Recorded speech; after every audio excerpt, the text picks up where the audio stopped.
So now we're going to take the data that you collected or the data that you used from mine, and we're going to turn the data from the table into a graph. So going back to our note sheet, remember the first part of a graph is that it must also have a title. So the title that we're going to use for our graph is actually going to be the exact same title that we used for our table. So our title is going to be type of ball and time of bounce with seconds in parentheses. Type of ball and time of bounce with seconds in parentheses. Okay, so then we're going to draw our X and Y axis.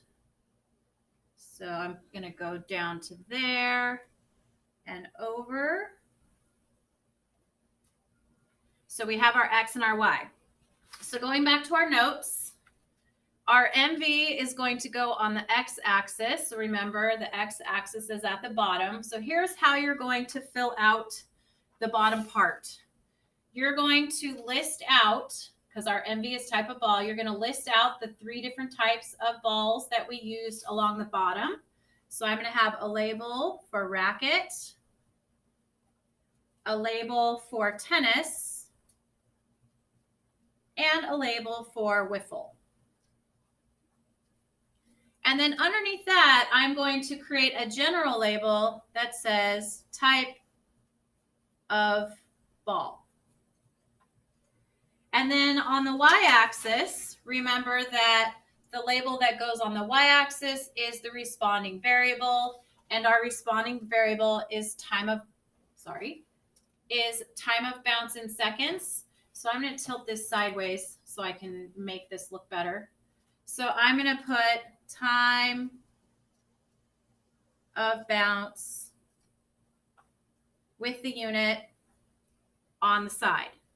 Time of bounce with the unit on the side. Okay, so now to graph it, we also need to figure out what we're going to number our axis, our y-axis with.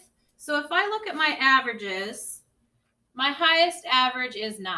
So all I have to do is number so that it goes up to 9. So I think I'm just going to number by ones.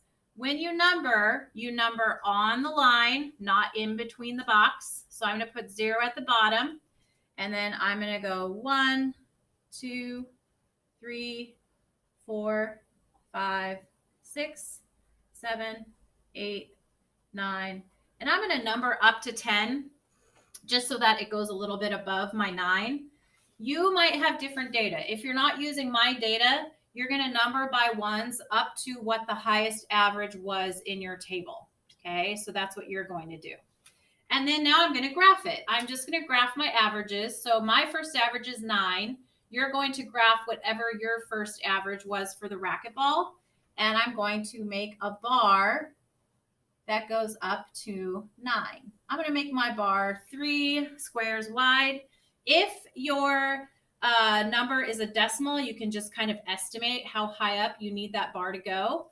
And I'm just going to really quickly shade it in. And then for the tennis ball, my average was 3.37.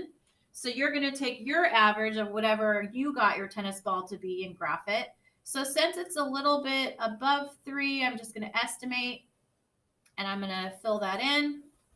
And then for the wiffle ball, my average was 3.02.